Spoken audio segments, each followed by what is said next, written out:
Hi everyone, a very good evening to all of you. Again सभी का welcome करता हूं संडे स्पेशल क्लास में, द आर्ट ऑफ रीडिंग। और जो इस क्लास का नाम है वही इसका काम भी है। आपको सिखाई जाती है इस क्लास में पढ़ने की कला। अब ये कला सिखाने का मतलब ये नहीं है कि बड़ा सा सेंटेंस ला करके मैं आपके सामने पढ़ दूंगा और उसे पढ़ता हुआ देख करके आप भी पढ़ना सीख लोगे। ये तो ऑलरेडी हो रहा है बहुत जगह।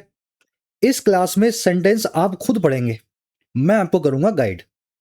और मेरी गाइडेंस के अगर ऊपर चलोगे तो ये बड़ा सा सेंटेंस 70 वर्ड का सेंटेंस भी इसके छोटे छोटे सलाद वाले टुकड़े कर दोगे आप। बस यही इस क्लास में आपको मैं सिखाता हूं।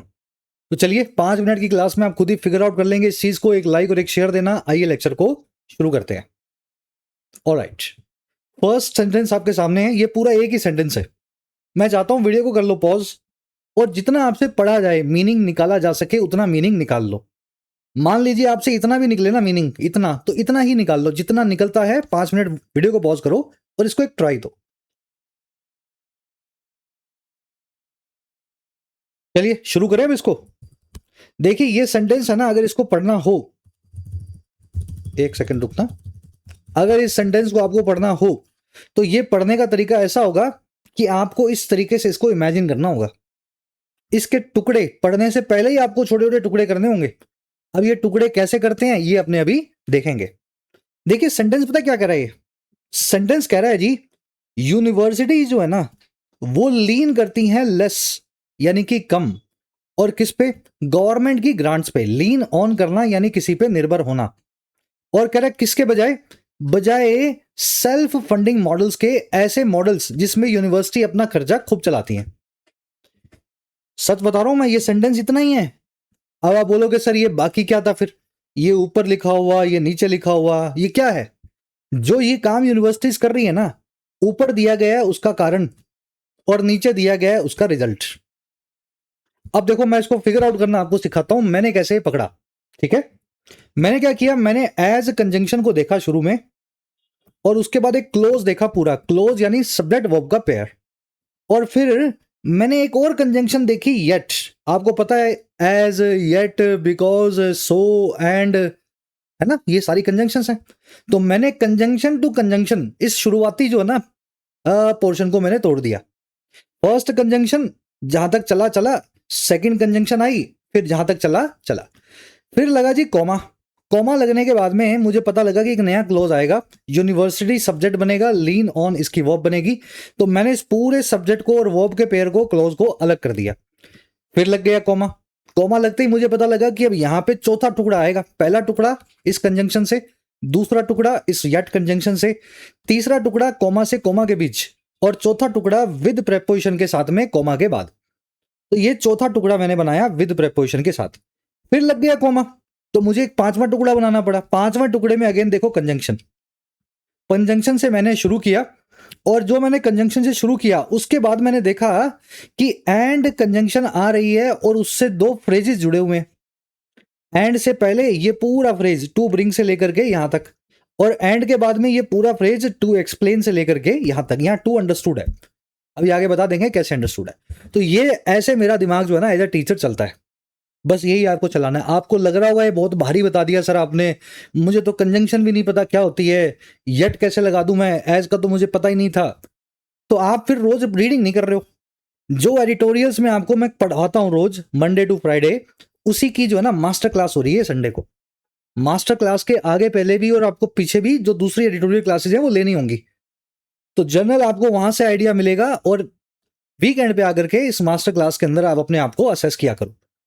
ठीक है, रोज पढ़ोगे तो अपने आप पता लग जाएगा येट कंजंक्शन होती है। जब ये कंजंक्शन येट आपको 500 बार दिख जाएगी 2 महीने में, तो मेरे ख्याल से तीसरी क्लास का बच्चा भी समझ जाएगा कि येट एक कंजंक्शन होती है। मैं पढ़ाऊंगा 500 बार बोलूंगा येट है, येट येट, है ना, येट कंजंक्शन आ गई, तो फिर आप तो खुद ही अपने दिमाग में कर लोगे ना फिगर आउट। चलिए अब इसके टुकड़े हो गए हैं। मेन टुकड़ा मैंने बीच में से पकड़ा, उसका मीनिंग बताया। अब बाकी टुकड़ों को देखते हैं। कह रहे हैं जी यूनिवर्सिटी जो है ना वो लीन करती हैं या निर्भर करती हैं लेस यानी कम, और किस पे? लीन ऑन करना यानी किसी चीज का सहारा लेना। लीन का मतलब भी होता है सहारा। आप झुक जाते हो दीवार की तरफ खड़े खड़े, बैठने की जगह नहीं है तो दीवार का सहारा लेके खड़े हो गए, तो आपने लीन ऑन किया। तो वैसे ही यूनिवर्सिटीज लीन ऑन करती हैं, लेकिन कम सरकारी ग्रांट्स पे, सरकार के फंड्स पे, और बजाय किसके, बजाय सेल्फ फंडिंग मॉडल्स के, वो फाइनेंशियल मॉडल्स जिसमें खुद का खर्चा खुद चलाएं, सरकार से पैसा ना ले। कह रहे ये काम क्यों हुआ, ऊपर एज कंजंक्शन लगी थी जो बताती है या तो एक साइमल्टेनियस एक्शन को या फिर किसी चीज के रीजन को। एज कंजंक्शन के दो ही काम अंग्रेजी में, लिख लो कहीं पे, या तो साइमल्टेनियस एक्शन बताएगी या किसी चीज का रीजन बताएगी। As I worked in this company I got many promotions, जैसे जैसे मैंने काम किया इस कंपनी में मुझे प्रमोशन मिलते गए, है ना, साइमल्टेनियस एक्शन। रीजन देखो, I got many promotions in this company as as I worked very hard, मैंने बहुत सारे प्रमोशन पाए इस कंपनी में, क्योंकि रीजन बता रहा है एज से, क्योंकि मैंने बड़ा हार्डवर्क किया था। तो ये दोनों काम एज करती है। अब देखो यहां पे रीजन बता रहा है, कह रहा है जी क्योंकि researches continue to inch up in output, researches जो हैं वो जारी हैं इंच अप करना। इंच अप करना बड़ा आसान सा फ्रेजल वर्ब अंग्रेजी में, अप यानी ऊपर, और इंच आपको पता है मीटर, सेंटीमीटर, इंच, यार्ड बनाते हो ना, फुट बनाते हो, तो इंच का मतलब होता है थोड़ा सा दूरी, अप का मतलब होता है ऊपर। अगर कोई चीज थोड़ी थोड़ी दूरी करके, दूरी फासले को पूरा करके ऊपर की तरफ आए, जब आप उसको देखो थोड़ा सा और ऊपर आ जाए, थोड़ी देर बाद देखो फिर थोड़ा और ऊपर आ जाए, इसको बोलते हैं अंग्रेजी में इंच अप करना। तो जैसे जैसे रिसर्च जारी है थोड़ा थोड़ा करके बढ़ना अपने आउटपुट के अंदर या अपनी प्रोडक्शन के अंदर, रिसर्च बहुत सारी हो रही है ना, हर रोज थोड़ी थोड़ी थोड़ी थोड़ी करके बहुत सारी इकट्ठी हो रही है। कह रहे हैं जी येट, फिर भी, येट का मतलब होता है फिर भी, वो बनी हुई है अनइवन यानी उबड़ खाबड़ क्वालिटी के अंदर, बढ़ तो रही है तादाद में लेकिन क्वालिटी उबड़ खाबड़ है। 10 में से एक रिपोर्ट होती है जो काम की होती है, असली होती है, बाकी 9 जो है किसी ने कॉपी मार के इधर उधर से ली होती है। कह रहा है जी ये रीजन की वजह से रिसर्चों का तो बढ़ना जारी है लेकिन उनकी क्वालिटी हो रही है उबड़ खाबड़ यानी अनइवन। कह रहा है इसकी वजह से ना यूनिवर्सिटीज ने लीन ऑन करना शुरू कर दिया है कम सरकारी ग्रांट्स पे और बजाय सेल्फ फंडिंग मॉडल्स के। ये है रीजन, किससे पता लगा, एज कंजंक्शन से, और ये है कॉन्सिक्वेंस, या फिर इसके ऊपर जो रीजन के ऊपर जो एक्शन जो है घटना है वो है। अब आगे बढ़ो, विद प्रेपोजिशन लगी हुई है। कह रहा है ये सारा काम हुआ है ना, ये हुआ है जी लेटर यानी बाद वाले आने वाले, लेटर यानी जो दो में से बाद में आई है चीज। पहली चीज लिखी है इसने गवर्नमेंट ग्रांट्स, दूसरी लिखी है सेल्फ फंडिंग मॉडल्स। कह रहा है ये सारा काम हुआ है बाद में आने वाली चीज के प्रेजेंट होने के साथ ही एक ज्यादा रैशनल यानी कि लॉजिकल या तार्किक ऑल्टरनेटिव या विकल्प, यानी जो बाद में लिखी हुई चीज है सेल्फ फंडिंग मॉडल्स, ये ज्यादा रैशनल ऑल्टरनेटिव की तरह प्रेजेंट किए जाते हैं। देख करके इनको लगता है कि ये ज्यादा तार्किक, ज्यादा लॉजिकल जो है विकल्प है। ये सरकारी ग्रांट के चक्कर में मत पड़ो, कभी आएगी कभी नहीं आएगी, खुद का कोई सिस्टम बना लो ताकि पैसे की कमी ना पड़े। तो ये ज्यादा रैशनल ऑल्टरनेटिव की तरह प्रेजेंट होता है विद साथ ही। अब देखो आगे लगी है वाइल नाम की कंजंक्शन। वाइल कंजंक्शन बताती है अंग्रेजी में कॉन्ट्रास्ट। कॉन्ट्रास्ट मतलब विरोधाभास, जो पहले हुआ था उसका बिल्कुल उल्टा। कह रहा है जी जबकि एडमिनिस्ट्रेटर्स जो हैं आर फोर्स्ड, वो पैसिव वॉइस में फोर्स्ड होते हैं, दबाव में होते हैं। और किस चीज के भाई, दो चीजों के, एंड कंजंक्शन लगा के दोनों चीजें बताई हुई हैं।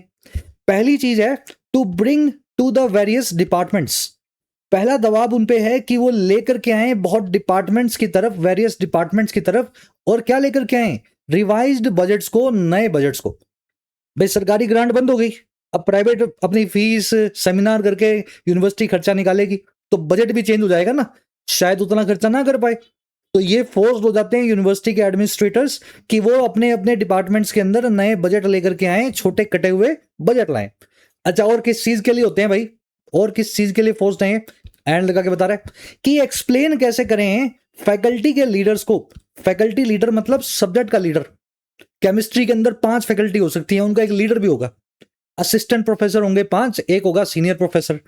तो कह रहा है ये मजबूर भी हो जाते हैं कि वो कैसे एक्सप्लेन करें फैकल्टी के लीडर को जो डेफिसिट है, जो घाटे हैं या जो कमी है फंड्स की, जो प्रोजेक्टेड है, जिसका अनुमान लगा लिया गया है कि आपको पहले इतना फंड मिलना था केमिस्ट्री की लैब में, अब नहीं मिलेगा, इतना कम हो गया। तो इनको एक्सप्लेन करना पड़ता है प्रोफेसर साहब को। तो ये था पूरा सेंटेंस। मजा आया थोड़ा सा? मुझे पता है दिमाग है ना अब आपका 1000 आरपीएम पे चल रहा होगा अगर आप क्लास को ठीक से ले रहे हो और अगर स्ट्रगल करते हो इंग्लिश में तो। यही वो जोन है जहां पे लर्निंग होती है। वो जो कंफर्ट वाला जोन है ना, जिसमें मैडम आकर के पढ़ाती हैं, सर आकर के बताते हैं टीवी पे, है ना, यूट्यूब में, एज रिसर्च इज कंटिन्यू, और ये है ना, वो पढ़ के अपना निकल गए, उसमें आपका जो कंफर्ट जोन है वहां कुछ नहीं सीखते आप। तो इसलिए रीडिंग साथ में करना जरूरी है। ये तरीके से इसको पढ़ना था। एक बार इसको रिपीट करूंगा, फिर देखेंगे सेंटेंस की स्ट्रक्चर और हिडन एरर्स को। उससे पहले टेलीग्राम ग्रुप को जरूर से कर लेना ज्वाइन। टेलीग्राम पे आपको सारे नोटिफिकेशंस पीडीएफ्स मिल जाते हैं। जैसे एक क्लास आई है 7 बजे 7:30 बजे, शाम को 4 4:30 बजे पता लग गया था कि क्लास कौन सी आएगी और कौन सा सेंटेंस डिस्कस्ड होगा। तो यहाँ पे इसको ज्वाइन करके कर लेना, है ना। वाईटी ऐप को अपने फोन में डाउनलोड कर लेना। ऐप का काम है आपके एग्जाम्स की तैयारी, मेरी गाइडेंस के अंदर। इंग्लिश में लिखना भी आपको सिखाया जाता है इस ऐप पे। 50 घंटे के अंदर आप इंग्लिश में किसी भी फॉर्मेट में लिखना सीख सकते हैं। तो राइटिंग का कोर्स भी अवेलेबल है, अवेल करें। इसी के साथ आपको अंग्रेजी का एक अनलॉक कोर्स मिलेगा जो कि फुल ऑन पैकेज है। एसएससी बैंकिंग जैसा कोई भी एग्जाम आप जो देने वाले हो, जिसमें ग्रामर, वोकैब, रीडिंग आती है, प्रीवियस ईयर पेपर्स आते हैं, ये सब का सब इस कोर्स के अंदर आपको पैकेज बना करके दिया गया है। इसी के साथ में आपको यूपीएससी और स्टेट सिविल सेवाओं के लिए माइग्रेशन कोर्स भी मिलेगा, जिसमें आपके मीडियम को चेंज करवा दिया जाता है इंग्लिश में। आप गुजराती, हिंदी, पंजाबी, है ना, और उड़िया मीडियम के होंगे, लेकिन अंग्रेजी के अंदर आप सिविल सर्विस एग्जाम दे सकते हैं। तो ये पूरा बड़ा पैकेज कोर्स है, इसका भी बेनिफिट ले सकते हैं। कोई भी क्वेरी हो, ये व्हाट्सएप है नंबर टीम का, तो इस व्हाट्सएप टीम पे यू कैन कॉन्टैक्ट अस। चलो अब आ जाओ। इसकी स्ट्रक्चर अपने पकड़ने वाले थे। देखो स्ट्रक्चर है ऐसी, मेन क्लोज है ये वाला, सब्जेक्ट है इसका यूनिवर्सिटीज, सब्जेक्ट नंबर 1। वर्ब है इसकी लीन ऑन। लीन ऑन करना यानी किसी चीज का सहारा लेना। लीन ऑन किस पे करते हैं? ऑन प्रेपोजिशन का ऑब्जेक्ट है गवर्नमेंट ग्रांट्स। देखो इस प्रेपोजिशन ने 2 ऑब्जेक्ट लिए हुए हैं। लीन ऑन नाम की जो प्रेपोजिशन फ्रेजल वर्ब है, इसमें ऑन प्रेपोजिशन ने 2 ऑब्जेक्ट लिए हुए हैं। पहला ऑब्जेक्ट है सरकारी ग्रांट, दूसरा ऑब्जेक्ट है सेल्फ फंडिंग मॉडल्स। दोनों ऑब्जेक्ट जुड़े होंगे एक कंजंक्शन से, कंजंक्शन लगी हुई है देन। यही काम है अंग्रेजी में कंजंक्शन का, 2 चीजों को जोड़ना। कंजंक्शन एक गोंद की तरह काम करता है। नाउन को नाउन से, वर्ब को वर्ब से, सब्जेक्ट को सब्जेक्ट से, ऑब्जेक्ट को ऑब्जेक्ट से, एडजेक्टिव को एडजेक्टिव से, क्लोज को क्लोज से, फ्रेज को फ्रेज से, पार्टिसिपल को पार्टिसिपल से। हमेशा कंजंक्शन इस तरीके से 2 सिमिलर टाइप ऑफ नेचर जो है चीजों को आपस में जोड़ती हैं। तो जब भी मेरा कंजंक्शन कहीं दिखती है ना, मुझे सबसे पहले मैं ये देखता हूं वो किसको किससे जोड़ रही है। ये काम आपको भी करना है। तो यूनिवर्सिटीज करती हैं लीन ऑन, सब्जेक्ट बन गया मेन वाला यूनिवर्सिटीज, वर्ब बन गई इसकी लीन ऑन। ऑन प्रेपोजिशन का ऑब्जेक्ट है 2, ऑब्जेक्ट नंबर 1 है सरकारी ग्रांट्स, ऑब्जेक्ट नंबर 2 है self funding models. Then conjunction ने दोनों ऑब्जेक्ट्स को ज्वाइन कर रखा है। ऊपर वाले में देखो कंजंक्शन लगी है एज, सब्जेक्ट है यहाँ पे रिसर्चेस, इसको सब्जेक्ट नंबर 2 मान लो। वर्ब है इसकी कंटिन्यू, ठीक है। लेकिन इसकी 2 वर्ब्स आई हैं। पहली वर्ब है continue to inch up in output, दूसरी वर्ब है yet remain uneven in quality. Research जारी कर रही है कि कंटिन्यू करे अपनी आउटपुट में बढ़ना, लेकिन रिसर्च बनी हुई है आज भी उबड़ खाबड़ अपने गुणवत्ता या क्वालिटी में। तो वर्ब 2.1 मान लो सब्जेक्ट 2 की कंटिन्यू, वर्ब 2.2 मान लो सब्जेक्ट 2 की रिमेन। समझ पा रहे हो ना, इस तरीके से जुड़ी हुई है। कंजंक्शन ने दोनों वर्ब्स को जोड़ा हुआ है। अब आप बोलोगे सर दोनों वर्ब्स को जोड़ा हुआ है तो ये दूर दूर क्यों है?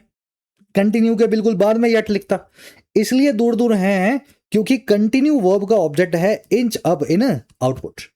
आपने क्या कंटिन्यू किया?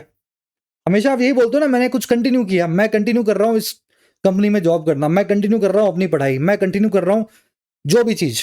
तो भाई बताना तो पड़ेगा क्या कंटिन्यू किया, और जो चीज बताओगे वो बिल्कुल इसके बाद में लिखनी पड़ेगी। इसलिए इस वर्ब और इस वर्ब के बीच में फासला आ गया, क्योंकि इस वर्ब को बेचारी को एक ऑब्जेक्ट चाहिए था।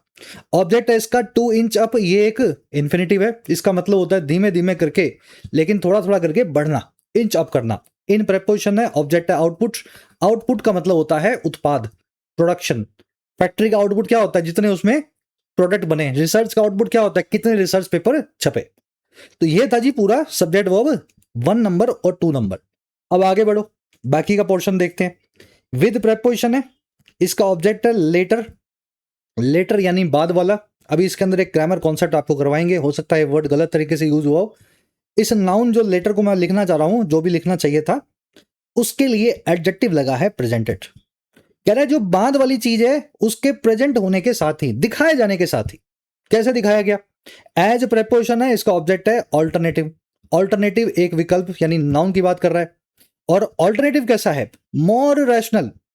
देखिए रैशनल मतलब लॉजिकल, मोर रैशनल यानी ज्यादा लॉजिकल।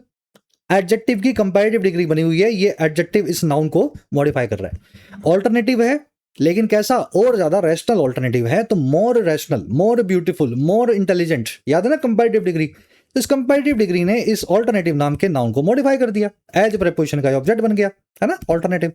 आगे बढ़ो, वाइल कंजंक्शन आई, एक नया सब्जेक्ट मिलेगा, सब्जेक्ट है एडमिनिस्ट्रेटर, सब्जेक्ट नंबर 3। वर्ब क्या है इसकी, वर्ब पैसिव में लगी हुई है, बी फैमिली प्लस वर्ब की third form, verb number 3 are forced. Administrator forced होते हैं, किस काम के लिए फोर्स्ड होते हैं भाई, जैसे यहां पे आपने पूछा था किस काम को कंटिन्यू करते हैं, तो कंटिन्यू टू इंच अप, तो they are forced to bring. समझ पा रहे हो, वर्ब का ऑब्जेक्ट है ये पूरा का पूरा, लेकिन ऑब्जेक्ट दो हैं, इसलिए एंड कंजंक्शन लगा के दोनों ऑब्जेक्ट्स को जोड़ा गया है। ऑब्जेक्ट नंबर 1, ऑब्जेक्ट नंबर 2, पूरा फ्रेज ऑब्जेक्ट है। वो फोर्स होते हैं, पहला काम कि वो लेकर के आए बहुत डिपार्टमेंट्स तक रिवाइज होते हुए, नए होते हुए बजट्स को, वो फोर्स होते हैं। दूसरा काम ये है कि वो कैसे भी करके एक्सप्लेन करें फैकल्टी के लीडर्स को उन डेफिसिट्स के बारे में, उन घाटे या कमी के बारे में फंड्स की, जो प्रोजेक्टेड है, जिसका अनुमान इन्होंने लगा लिया। भैया आप सरकारी ग्रांट नहीं लोगे तो आप अपना कैलकुलेशन तो लगा ही लोगे ना भाई, सरकारी ग्रांट नहीं आएगी तो बच्चों की फीस से इतना पैसा आएगा, तो इस साल इतना घाटा होगा या इतना कमी होगी, डेफिसिट। तो ये स्ट्रक्चर थी पूरे सेंटेंस की। तोड़ पाओगे इस तरीके से, बहुत आसान है ये जो मैंने लिख करके किया, और मुझे लगे होंगे इसमें 20 मिनट शायद इस सेंटेंस को पढ़ने में, ये पूरा बताने में, अगर मुझे खुद को ही बताना हो मेरे दिमाग को, तो ये 20 सेकंड का भी काम नहीं था। बस आपका ऑब्जेक्टिव है ये 20 सेकंड तक के आउटपुट पे लेवल पे आपको आना है, आया जा सकता है, सब आसान है भाई, हमने किया तो आप भी कर सकते हैं। चलो आगे बढ़े, आ जाओ। कुछ एरर्स हैं इसमें, अब वीडियो को कर लो पॉज, पूरा ब्रेक कर दिया मैंने, हो सके जितना उन एरर्स को ढूंढो, एक एक करके सारी आपको करवाते हैं। शुरू करें, डाल देना कमेंट्स में जितनी एरर्स आपको पता हो, दिख रही हो, फटाफट उनको कमेंट्स में डाल दो। चलो जी, फर्स्ट पैराग्राफ सबसे इजी वाला, फर्स्ट एरर जो है, देखो अंग्रेजी में 4 वर्ड्स हैं, लेटर और लेटर, लास्ट और लेटेस्ट। इन चारों वर्ड्स के 2-2 पेयर मैंने बना दिए हैं, दोनों के 2-2 करके, और इन पेयर्स में होती है बड़ी कंफ्यूजन। अपने आप से पूछो ना, लेटेस्ट और लास्ट में से कब कौन सा यूज होगा, लेटर और लेटर में से कब कौन सा यूज होगा, नहीं पता आपको। देखो ये कॉन्सेप्ट ऐसे बना है, आपने एक वर्ड सुना होगा अंग्रेजी में अर्ली, एक वर्ड सुना होगा लेट। अर्ली का मतलब जल्दी, लेट का मतलब देरी से। अब ये दोनों एडजेक्टिव हैं, अर्ली जल्दी, क्या जिस चीज के आगे क्या लगाना पड़े अंग्रेजी में वो एडजेक्टिव होता है। आप लिख दो ब्यूटीफुल, ब्यूटीफुल यानी सुंदर। आप लिख दो फास्ट, फास्ट यानी तेज। तो सुंदर है, फास्ट है, लेकिन क्या, तो जो भी चीज अंग्रेजी में बेचारी यूं पूछे क्या, अंग्रेजी उसको क्या बोलती है, एडजेक्टिव, क्योंकि वो जो क्या लगाओगे वो नाउन इस एडजेक्टिव से मॉडिफाई होगा। ब्यूटीफुल कोई भी चीज मान लो ना, ब्यूटीफुल गाड़ी मान लो, ब्यूटीफुल घर मान लो, ब्यूटीफुल लड़की मान लो, फास्ट क्या मानोगे, फास्ट एरोप्लेन मान लो, फास्ट, तो क्या जो बनेगा वो नाउन होगा, मॉडिफाई होगा एडजेक्टिव से। इसलिए एडजेक्टिव की निशानी अंग्रेजी में यही है कि उसके आगे लगता है क्या। तो अर्ली क्या, जल्दी क्या, देरी से क्या, लेट क्या, तो ये दोनों क्या है, एडजेक्टिव है। अब अगर ये एडजेक्टिव है तो इनकी डिग्री भी होगी, पॉजिटिव, कंपैरेटिव, सुपरलेटिव। तो अर्ली की कंपैरेटिव डिग्री है अर्लियर, लेट की कंपैरेटिव डिग्री है लेटर, सुपरलेटिव है अर्लीस्ट या द अर्लीस्ट मान लो, और लेटर की है लेट की द लेटेस्ट। इतना कहानी समझ गए, लेटर और लेटेस्ट का मतलब समझ में आ गया। जो टाइम के हिसाब से देरी से आता हो वो होता है लेटर या लेटेस्ट। लेटर यानी बाद में, लेटेस्ट यानी सबसे बाद में, यानी अभी अभी जो चीज हुई है, सबसे नई, सबसे ताजा, लेटेस्ट। अब देखो इनको कनेक्ट करो इन दोनों वर्ड्स के साथ, फर्स्ट और लास्ट। फर्स्ट यानी पहला, लास्ट यानी आखिरी, एंड वाला। लेकिन यहां पे टाइम की बात नहीं हो रही, यहां पे सीक्वेंस की बात हो रही है। पहला कौन आया, आखिरी कौन आया, सबसे पहले अंदर कौन घुसा, सबसे लास्ट में कौन घुसा। तो यहां पे टाइम से ना जोड़ करके आप सीक्वेंस से जोड़ रहे हैं फर्स्ट और लास्ट को। अच्छा, अगर आपके पास फर्स्ट और लास्ट की जगह पे सिर्फ 2 ही चीजें हों, राम और श्याम, दिल्ली और कलकत्ता, कोई भी 2 चीजें हों, जब उनमें से पहला और आखिरी की बात करनी होती है तो उसको हम बोलते हैं फॉर्मर और लेटर। फॉर्मर यानी जिसका नाम हमने पहले लिया या बोला, लेटर यानी जिसका नाम हमने बाद में लिया या बोला। अब आपका एग्जामिनर क्या करता है, आपको ये सब चीजें नहीं पता थी, तो वो ये लेटर जो है वक्त के हिसाब से बाद में आने वाली कंपैरेटिव डिग्री को इस लेटर से जो है रिप्लेस कर देता है, या फिर लेटेस्ट की जगह पे वो लिख देता है लास्ट। लेटेस्ट यानी जो सबसे लास्ट में आए, टाइमिंग के हिसाब से, लास्ट मतलब जो सबसे लास्ट में आए सीक्वेंस या ऑर्डर के हिसाब से। चलो इस कॉन्सेप्ट को अपने इन क्वेश्चंस पे अप्लाई करेंगे। 4 क्वेश्चंस हैं, वीडियो को पॉज कर लो और एक बार चारों को ट्राई दो। ऑप्शंस मैंने दिए हैं ब्लैंक के अंदर, ये डालूं या ये डालूं, ये डालूं या ये डालूं, एक बार खुद से ट्राई दो, फिर करते हैं अपने मिलके।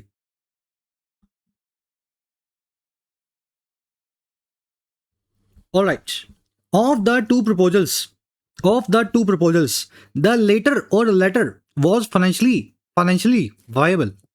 जो 2 प्रपोजल्स थे उनमें से बाद वाला ज्यादा फाइनेंशियली वाइबल था। देखिए 2 प्रपोजल हैं, इससे पहले वाले सेंटेंस में दोनों प्रपोजल्स के बारे में बताया भी गया होगा। टाइमिंग की कोई बात नहीं है, ऐसा नहीं है ये प्रपोजल मंडे को आया था, ट्यूसडे को आया था और ये वाला प्रपोजल फ्राइडे को आया था।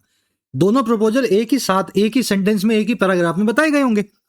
यहां पे सीक्वेंस की बात हो रही है, पहले कौन सा बताया गया और बाद में कौन सा बताया गया। तो यहां पे सीक्वेंस के अंदर अगर आपको बाद वाले की बात करनी है ना, तो आप इस्तेमाल करेंगे लेटर का। Of the 2 proposals the latter was financially viable. यहां भी वही करना था।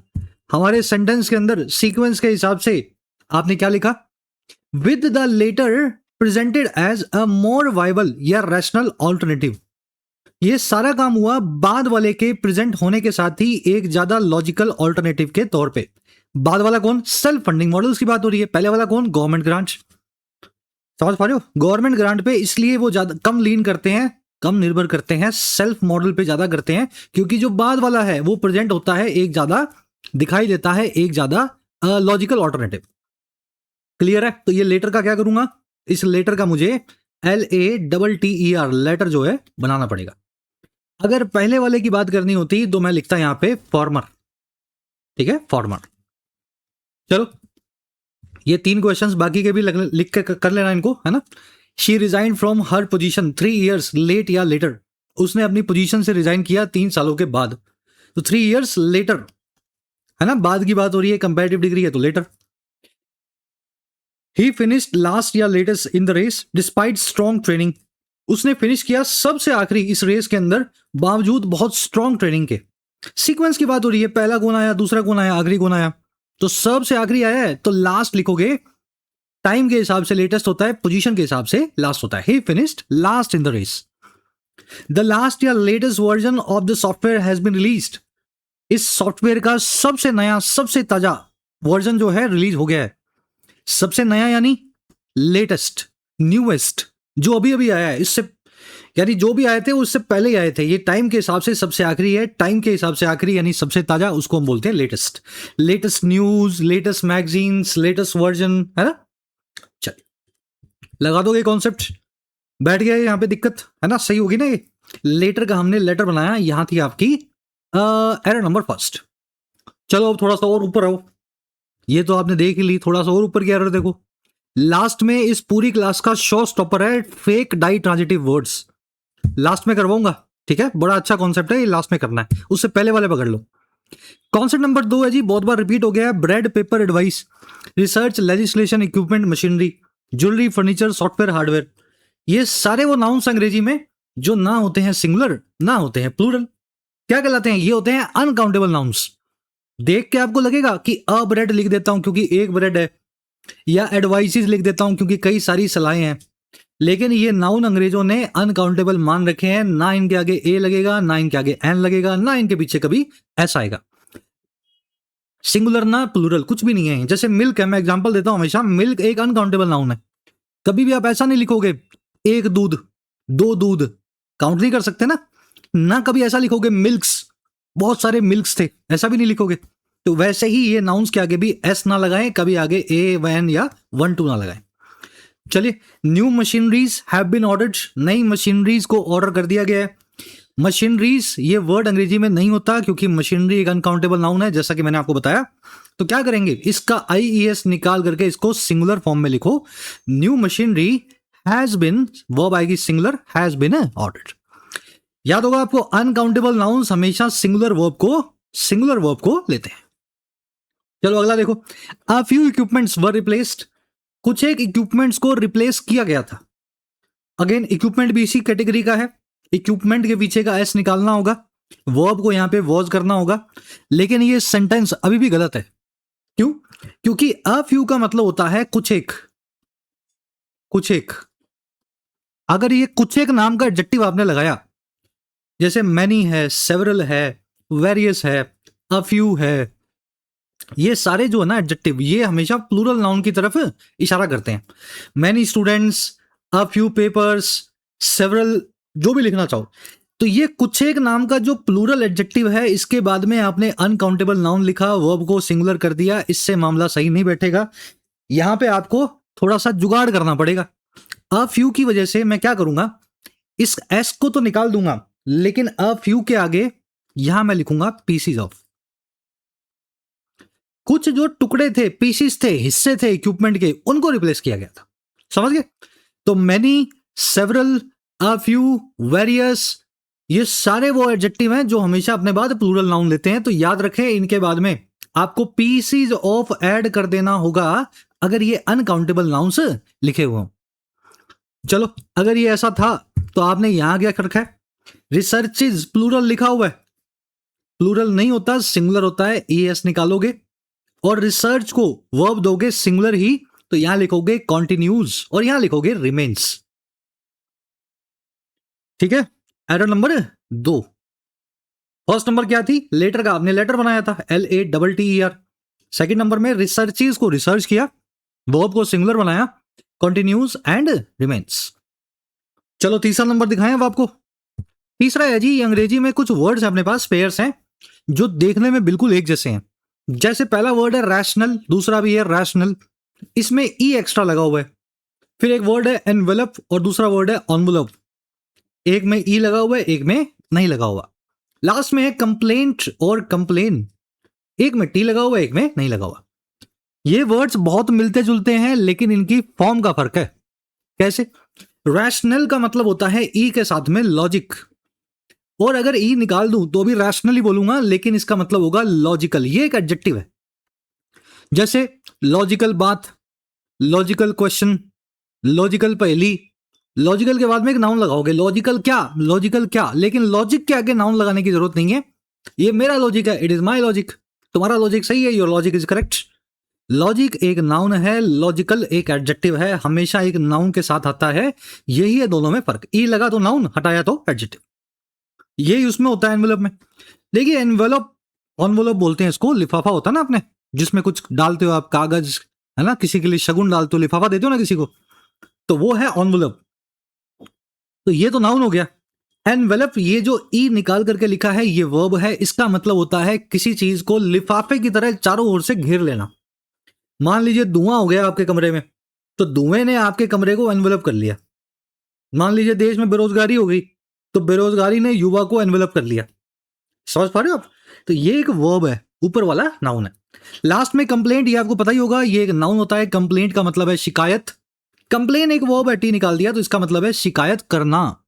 शिकायत की बात करेंगे तो कंप्लेंट, प्लूरल बना दो कंप्लेंट्स। शिकायत किया तो complain, complaint, complaint, V1 V2 V3, शिकायत किया। तो चलो, ये 3 पेयर्स याद रखने हैं आपको, बड़े अच्छे इंपॉर्टेंट हैं। और इस पे बनते हैं कुछ क्वेश्चंस, आपके सामने मैंने लिख दिए हैं, इनको सही करने की कोशिश करो। चलो, सही करना इनको, कमेंट्स में डालना। मैंने फर्स्ट कमेंट में इस वीडियो के नीचे इनके आंसर्स डाल दिए हैं, कर ही लो ना यहीं पे। हिज रिटन कंप्लेन लैक्ड अ कोहेरेंट रैशनल, उसकी जो रिटन कंप्लेंट थी, उसकी जो लिखित शिकायत थी, उसमें कमी थी एक कोहेरेंट या फिर सेंसिबल रैशनल की, लॉजिक की। कोहेरेंट का मतलब होता है चीजें एकदम सेंस के साथ में हो, कुछ उल्टा पुल्टा ना हो। अचानक से आपने कुछ उल्टी उल्टी बात कर दी, ऐसा लॉजिक दे दिया जो बैठ नहीं रहा। कोहेरेंट होती है जब चीजें आराम से सिस्टम में बैठ रही हो, सब कुछ एक दूसरे से कनेक्ट हो रहा हो। तो उसकी कंप्लेंट में कोई लॉजिक नहीं था जो कनेक्ट हो पाए। गलती क्या है, कंप्लेन नाम की वर्ब को आपने यूज किया है नाउन के जैसे, और कोहेरेंट इस एडजेक्टिव के बाद में आपने रैशनल को भी एक नाउन की तरह यूज कर दिया है। रैशनल एक एडजेक्टिव है, इसको नाउन बनाने के लिए रैशनल ई के साथ आएगा। कंप्लेन एक वर्ब है, इसको नाउन बनाने के लिए इसके आगे टी लगेगा। His written complaint lacked a coherent rational। ठीक है, कंप्लेंट यहां पे नाउन सब्जेक्ट बनेगा, लैक्ड इसकी वर्ब बनेगी, वर्ब की सेकंड फॉर्म लगी हुई है। जिस चीज की कमी है वो नाउन बनेगा रैशनल, ई के साथ में तर्क की कमी है। कोहेरेंट एक एडजेक्टिव है, इस नाउन को मॉडिफाई कर रहा है। कोहेरेंट यानी सिस्टम से बैठा हुआ। एडजेक्टिव है, इस जो है पार्टिकल है इस नाउन के लिए आया है।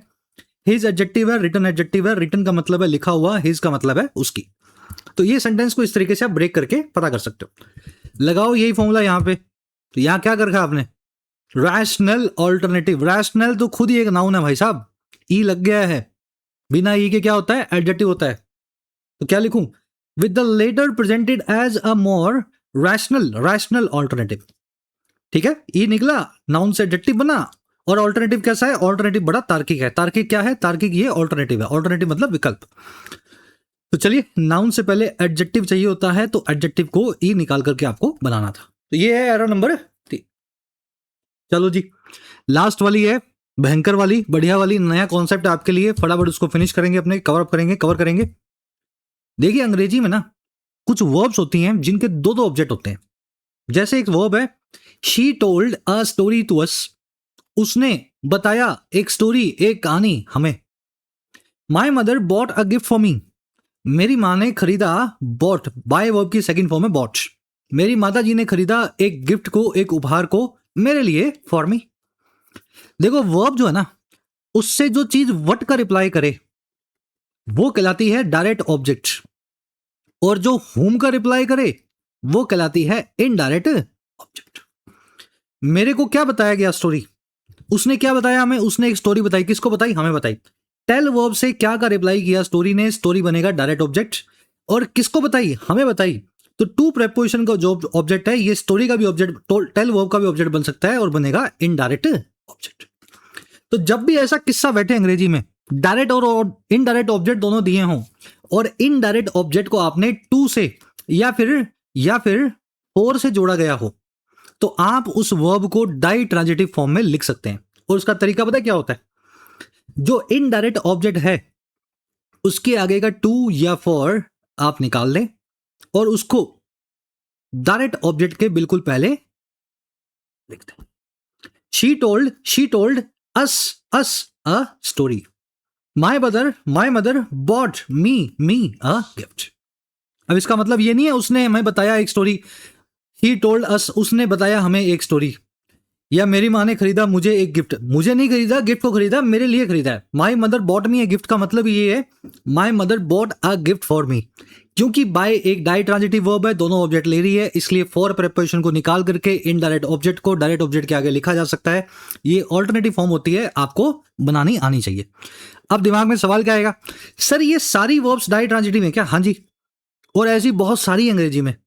बाय क्या खरीदा, किसके लिए खरीदा, प्रोवाइड क्या दिया, किसको दिया, टेल क्या बताया, किसे बताया, ब्रिंग क्या लाए, किसके लिए लाए, ऑफर क्या ऑफर किया और किसको ऑफर किया, प्रॉमिस क्या वादा किया और किसको वादा किया, कुक क्या बनाया और किसके लिए बनाया, टीच क्या पढ़ाया और किसको पढ़ाया।